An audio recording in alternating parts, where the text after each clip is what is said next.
Hi hello good evening.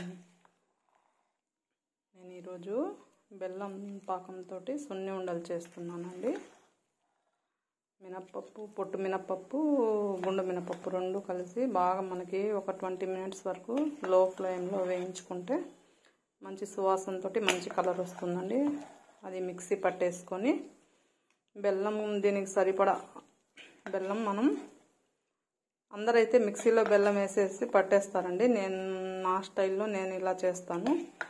నేను బెల్లం కరగబెట్టేసి కొంచెం లైట్ పాకం వచ్చి రానట్టుగా ఉన్నప్పుడు ఆ బెల్లం పాకాన్ని వడపోసేసి, దానిలో డస్ట్ ఉంటుంది కదండి బెల్లంలో, మనం డైరెక్ట్గా అలాగే మిక్సీలో వేసుకుంటే డస్ట్ అనేది ఉంటుందని నాకు డౌట్ అండి.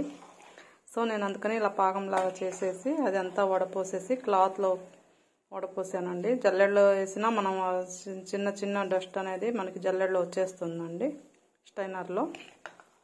సో నేను పల్చటి క్లాత్లో, కాటన్ క్లాత్లో వడపోసి అది ఈ పిండిలో వేసేసి దానిలో నెయ్యి కరగబెట్టి వేసానండి.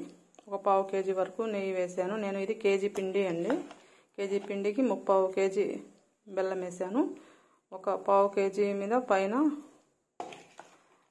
నెయ్యి వేసానండి, గీ వేసాను, కొంచెం వేలకుల పొడి వేసాను, అంతేనండి. ఇదంతా నేను కలిపేసిన తర్వాత మళ్ళీ నేను ఉండలు చుట్టేసిన తర్వాత మళ్ళీ చూపిస్తాను మీకు.